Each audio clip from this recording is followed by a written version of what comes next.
Nous sommes dans le site docteurangélique.free.fr dans une série de leçons de philosophie réaliste, philosophie du vivant, à l'école du Père Marie-Dominique Philippe et en vue de la lecture de saint Thomas d'Aquin. Et je voudrais aborder, toujours dans l'étude de la vie végétative, la mort biologique. Nous constatons que tous les vivants, sans exception, qui sont passés sur Terre depuis le début de la vie, sont morts ou vont mourir. Il n'y a pas un seul exemple de survie d'un vivant qui, par exemple, aurait vécu il y a 10 millions d'années. Que la terre arable, la terre cultivée, mais aussi le pétrole et le charbon, tout cela est la trace de la mort. Ça veut dire que toutes ces couches géologiques immenses sont faites de cadavres d'unicellulaires, cadavres de plantes, cadavres d'animaux, qui se sont entassés au cours des millions d'années de la vie terrestre. Lorsqu'on considère le travail, par exemple, du taoïsme, une ancienne religion chinoise, une sagesse, dont le but était de vivre éternellement sur Terre, eh bien, on constate que cette religion est vaine. Personne, aucun être humain, n'a jamais survécu. On a pu élaborer des fictions de survie par la momification, mais tout cela, ce n'était qu'une apparence de survie. En tout cas, pour ce qui est de la vie biologique. Parce que pour ce qui est de la vie de l'esprit, c'est autre chose. D'où est-ce que vient la mort? Fondamentalement, elle vient d'une lutte entre deux états de la matière.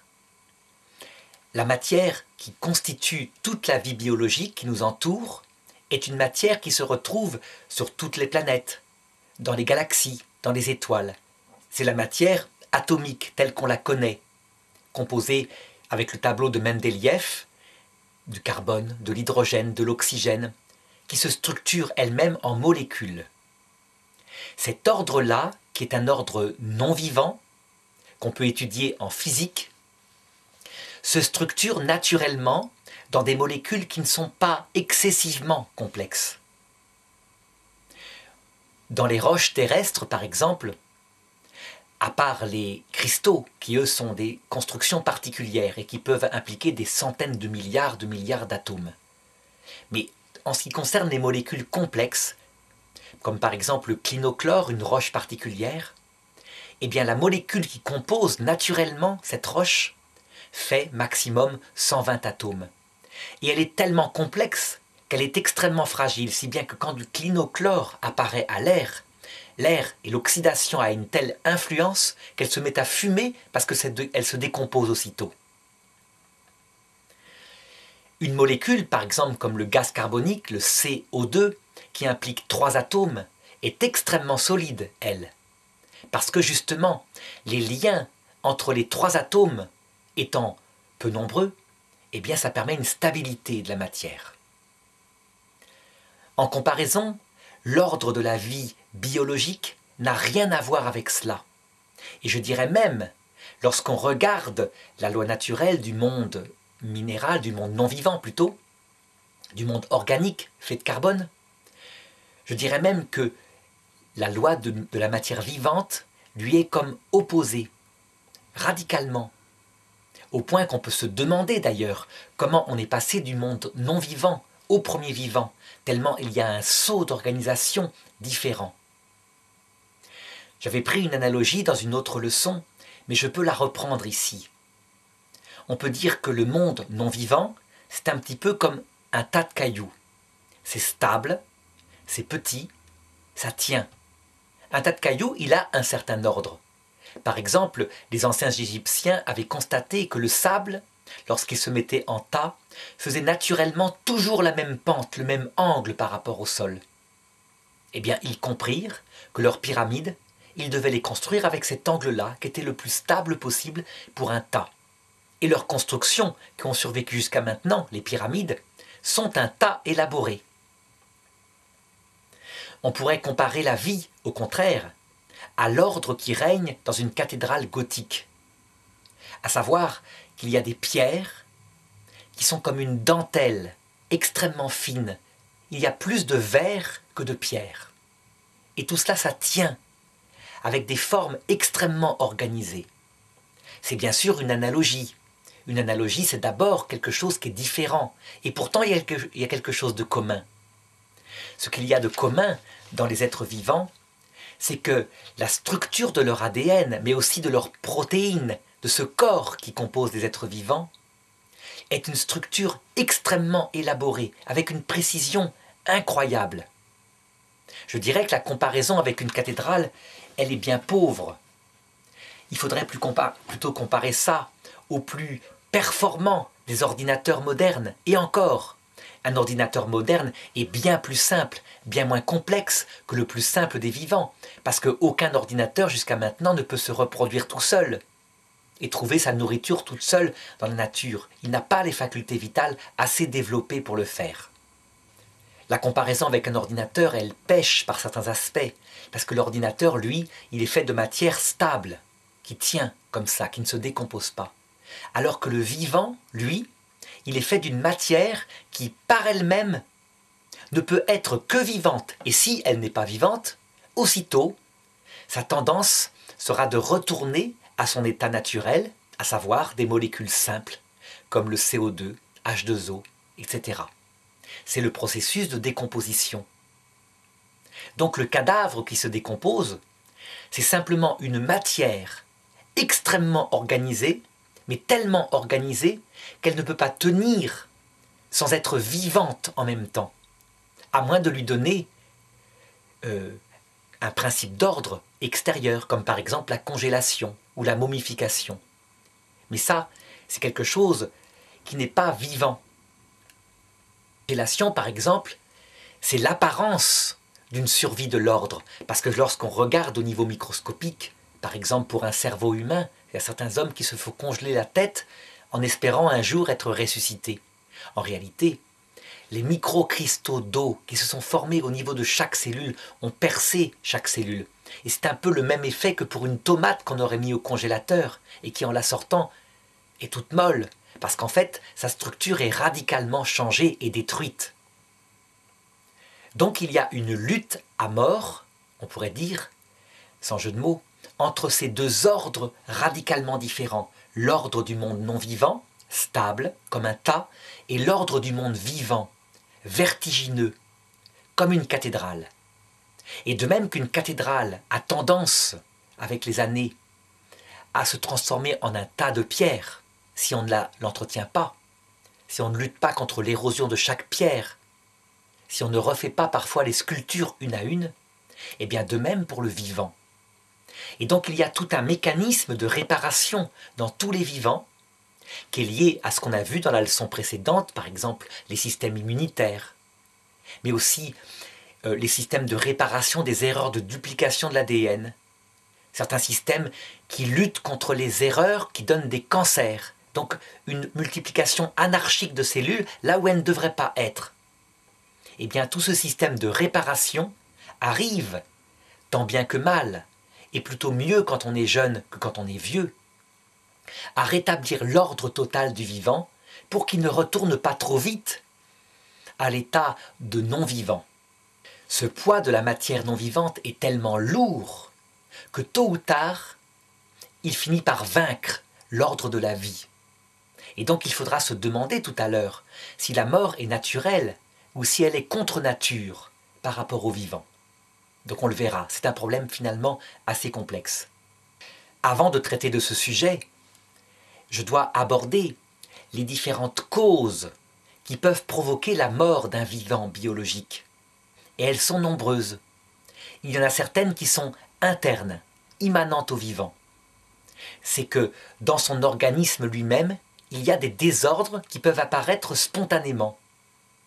Les biologistes décrivent par exemple les mutations génétiques qui se produisent, parfois spontanément, parce que tous les vivants se dupliquent au niveau de leur ADN, c'est-à-dire du message qui détermine la structure de leur vie. Et il peut y avoir une erreur de duplication, ce qui se comprend bien, vu les centaines de milliards de molécules qui sont en jeu là-dedans, des bases azotées qui précisément indiquent le message de la vie. L'erreur de duplication se fait au niveau d'une fonction vitale, radicalement importante, comme par exemple la respiration cellulaire, la division cellulaire. Eh bien, en fait, c'est source de mort.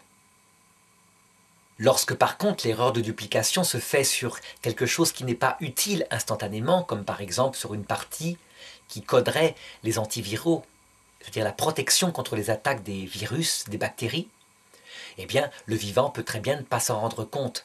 Et il ne s'en rendra compte que s'il y a une attaque, justement, venant d'un virus ou d'une bactérie. Il y a ensuite toutes sortes d'attaques extérieures. L'oxygène, par exemple, qui nous entoure, est source d'attaques violentes. C'est un gaz très agressif, en fait, qui oxyde la peau, qui oxyde les vivants. Mais il n'y a pas que cela. Il y a les rayons nocifs du soleil, qui en pénétrant profondément dans les êtres vivants, peuvent atteindre l'ADN et le modifier. C'est pourquoi la plupart des vivants, pour se défendre, développent des pigments qui les protègent, ou alors s'enfoncent dans les profondeurs de la terre ou de la mer. Il y a ensuite les accidents. Par exemple, si un être humain ou un arbre, ou encore un ver, quelque chose lui tombe dessus et le blesse, eh bien il y a un système qui peut venir parfois réparer l'accident. On le voit pour l'être humain, il y a aussitôt une croûte qui se forme avec le sang qui coagule, et puis petit à petit, lorsqu'on est un petit peu jeune, en tout cas, la plaie se referme. Si elle n'est pas trop profonde, et s'il n'y a pas eu infection, le vivant arrive à vaincre ce danger. Par contre, si la plaie est très profonde, par exemple une opération, il arrive que des plaies ne se referment pas. Ou au contraire, quand il y a eu infection par des attaques extérieures des microbes, il arrive que le système immunitaire n'arrive pas à vaincre et qu'il faut apporter une aide alors, un médicament, des antibiotiques, etc. La mort peut être aussi due à des prédateurs.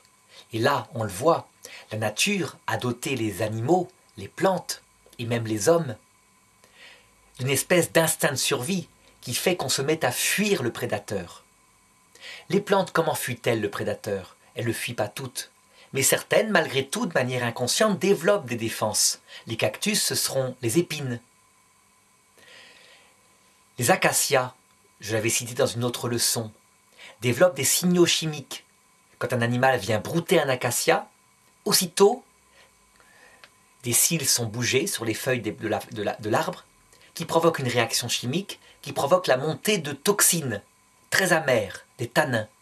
Et l'animal ne peut plus manger les feuilles d'acacia. Mais il y a aussi l'émission de substances chimiques dans l'air, qui semblent aller prévenir les autres arbres aux alentours, qui eux-mêmes, du coup, par réaction, se mettent à produire des tanins qui les protègent du troupeau de girafes qui est dans le secteur. Cette chose-là est réflexe, mais c'est bien un instinct de lutte contre la mort. S'il n'y avait pas de protection, ces arbres-là auraient disparu depuis longtemps. Il y a enfin une dernière cause, qui est de nouveau une cause immanente à la mort des vivants.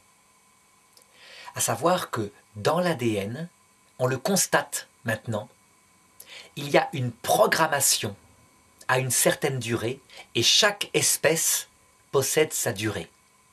Pour l'homme, peut-être maximum 120 ans à peu près.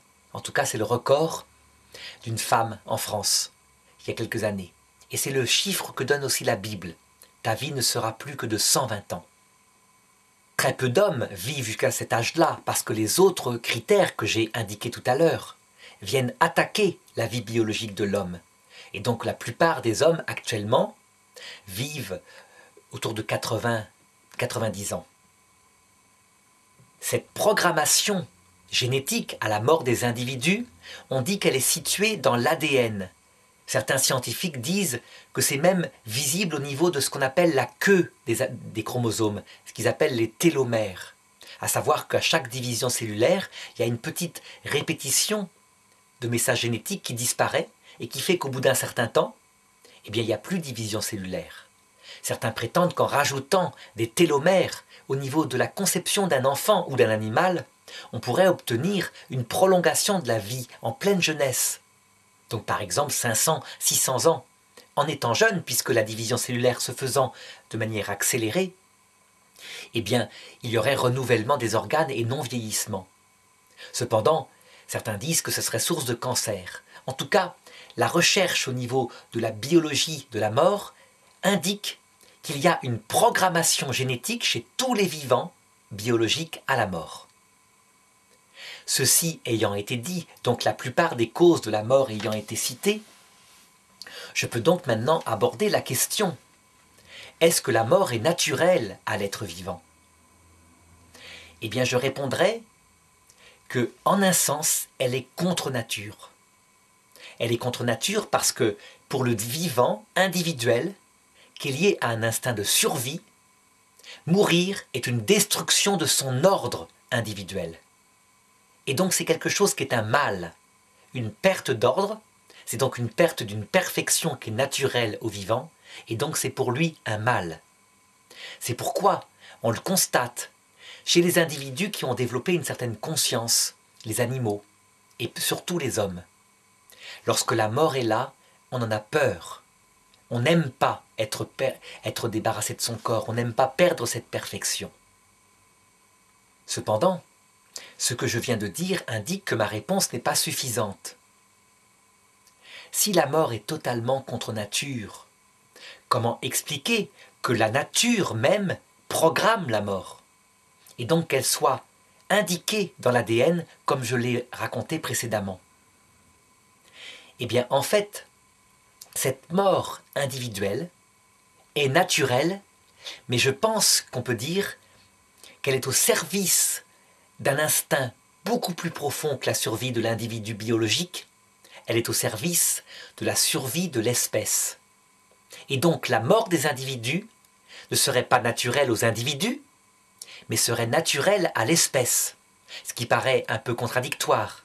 Mais je ne vois pas comment en sortir autrement pour arriver à garder que pour l'individu c'est un mal et qu'il fait tout pour la fuir, alors que pour l'espèce c'est absolument nécessaire.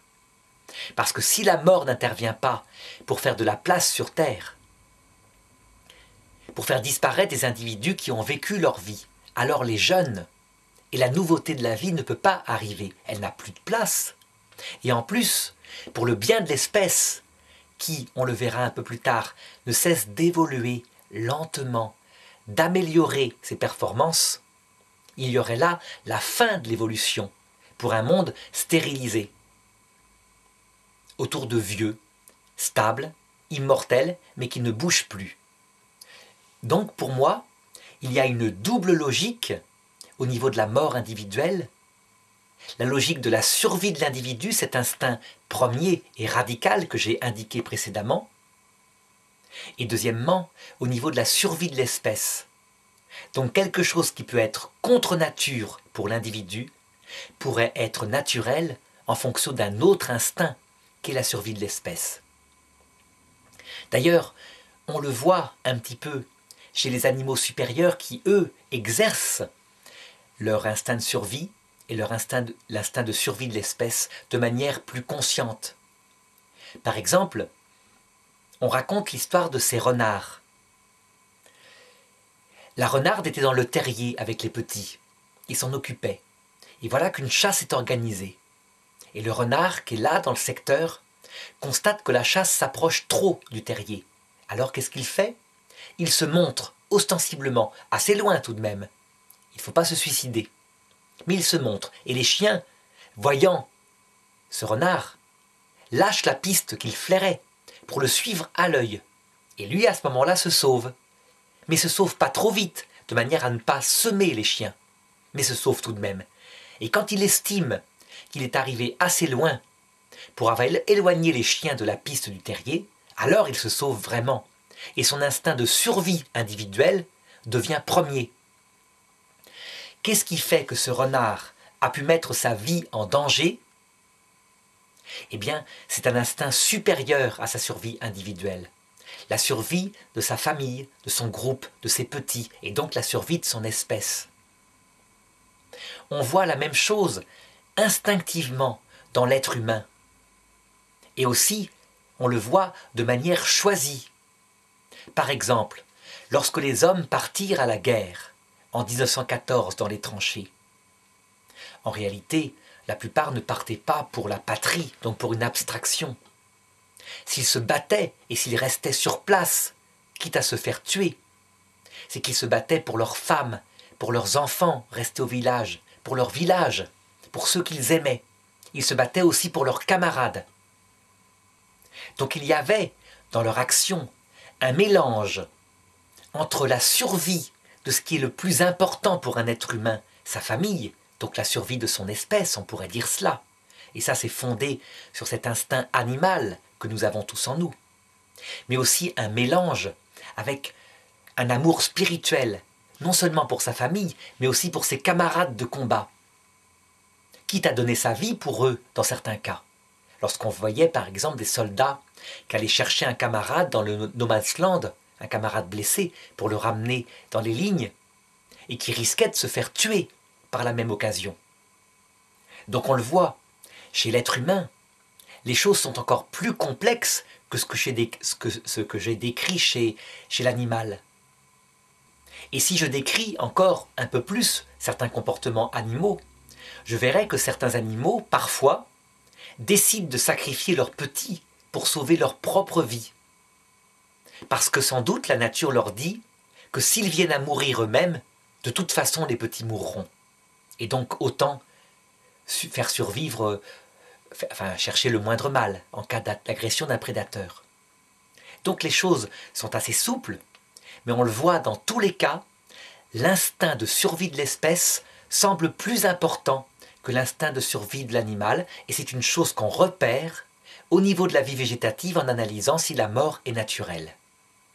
Donc elle est programmée génétiquement parce que pour l'espèce, c'est mieux. L'homme là-dedans, cependant, a une place particulière qu'il convient d'étudier. Donc l'homme possède entièrement une vie végétative avec les instincts que j'ai décrits précédemment. Cependant, l'homme, il a aussi, et c'est ce qui lui est particulier, un esprit qui lui permet de réfléchir au fait qu'il va mourir, alors que la mort n'est pas là du tout. L'animal, sous ce rapport-là, est plus heureux que l'homme, parce que l'animal n'a peur de la mort que quand elle est présente concrètement devant lui, sous la forme très concrète d'un chien, d'un loup qui va le dévorer. L'homme, lui, peut penser à la mort alors que tout va bien. Et il y a en lui une partie de son être, son esprit, qui n'est pas fait pour mourir du tout. Ça veut dire qu'il y a dans cet esprit une loi naturelle qui, pour le coup, s'oppose radicalement à la mort biologique qui, elle, semble être au service de l'espèce. Donc il y a en l'homme des contradictions qui viennent de sa nature multiple, à la fois animale, et liée à une plante, et à la fois spirituelle, ce qui fait de lui un individu unique, sacré, qui ne peut pas se réduire à l'espèce. Alors évidemment, dans certaines civilisations, comme la Chine, l'individu est parfois second par rapport à l'espèce, par rapport au groupe. Et dans ce cas-là, la mort est bien plus acceptée. Mais en réalité, lorsqu'on considère les valeurs universelles, on s'aperçoit que ce sont quand même les valeurs occidentales qui sont les plus universelles, en ce sens que la personne humaine est une réalité qu'on ne peut pas nier. Et s'il y a des religions qui disent que le fait de se croire une personne est une illusion, c'est quelque chose que la majorité ne partage pas, parce qu'ils sont attachés à ce qu'ils aiment. Et ils ne peuvent pas considérer ce qu'ils aiment comme la simple prolongation d'une espèce. C'est pas naturel à l'être humain de regarder ses enfants comme la simple survie de l'espèce.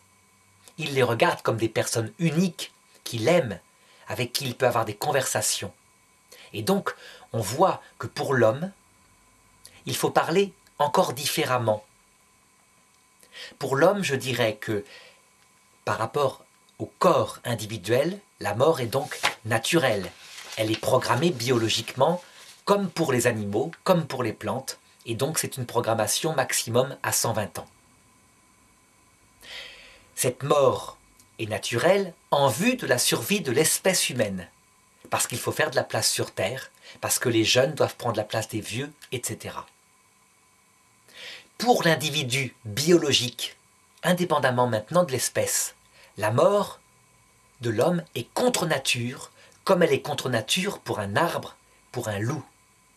C'est-à-dire que l'individu humain fuit la mort de toutes ses forces. Et on le voit bien dans le Christ, avant sa passion. Il fuit la mort, dit l'Épître aux Hébreux. Il priait celui qui pouvait le délivrer de la mort. Ça veut dire qu'il est un homme complet, et donc que sa chair, naturellement, ne veut pas être crucifiée. Il est bon pour l'homme de ne pas mourir, dit saint Paul, et il a raison, c'est du réalisme. Si la mort dans le christianisme individuel est considérée comme pouvant produire du bien, c'est du bien pour l'esprit. Elle apprend à l'esprit par exemple l'humilité. Mais il n'empêche qu'en elle-même, il faut la considérer comme un mal, en soi. Et si quelqu'un raisonne mal et commence à dire que la mort est un bien, c'est qu'il a fait une erreur d'analyse. Il a confondu l'effet spirituel que accidentellement la mort peut provoquer avec la mort en elle-même considérée comme réalité biologique. Pour ce qui est de l'esprit humain maintenant, la mort est un mal. Saint Paul le dit de manière très réaliste, nous ne voudrions pas mourir. Et pour nous, perdre notre corps est un mal. Nous voudrions, si possible, par exemple, être revêtus d'incorruptibilité sans avoir à passer par la mort. Ainsi, confrontés à ces contradictions, à ces analyses qui se complètent, se recoupent, se contredisent, on voit à quel point la personne humaine, qui est aussi membre d'une espèce, qui est aussi animal parmi les animaux, est dans un état pas facile, plein de difficultés. C'est uniquement dans une autre discipline qui s'appelle la théologie naturelle, la discipline de la sagesse qui se demande ce que l'homme fait sur terre, qu'il aura des réponses pour expliquer toutes ces contradictions qui sont en lui. Et encore, je pense que la philosophie en elle-même n'arrive pas à répondre vraiment. Tout ce qu'elle peut dire, c'est que visiblement l'esprit survit à la mort. De fait, lorsqu'on regarde les disciplines, c'est uniquement les théologies révélées qui donnent ici ou là une explication à la mort et qui peut être diverse. Pour les musulmans, ils la considèrent comme étant un test. Dieu fait passer par la mort les gens pour tester leur foi. Pour les bouddhistes, la peur de la mort est un symptôme mauvais, un symptôme qu'un homme s'illusionne et croit encore être une personne. Au contraire, quand il a enfin compris qu'il n'était pas une personne mais une partie de l'univers, alors il n'a plus peur de la mort, il la prend paisiblement. Et il s'harmonise avec cette nécessité de mourir. Pour le christianisme, la mort est un passage qui permet à l'âme d'acquérir un cœur brisé, un esprit humilié, condition absolument nécessaire pour obtenir le but de la vie personnelle de chacun, à savoir la vision béatifique de Dieu, ce Dieu particulier qu'on ne peut pas voir sans avoir cette infinie humilité. Et donc elle serait comme un passage que vivrait le grain de blé quand il meurt, en vue de revivre et de porter beaucoup de fruits. C'est ce que dit Jésus dans l'Évangile par mode d'analogie.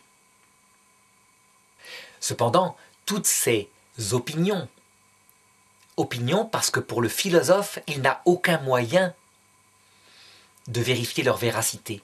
Toutes ces opinions, aussi belles soient-elles, sont pour le philosophe des tentatives d'expliquer la mort.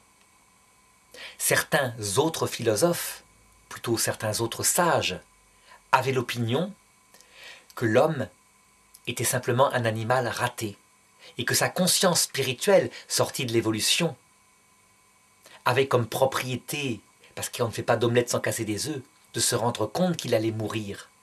C'est le cas du philosophe Feuerbach, qui prétendait que toutes les réponses religieuses étaient en fait des projections de l'homme pour combler les angoisses de cette science particulière que lui donnait son esprit. On ne peut pas dire que la réponse de Feuerbach soit démontrable non plus. C'est l'un ou l'autre. Et c'est là que la science de la théologie naturelle, comme je le disais, pourra répondre.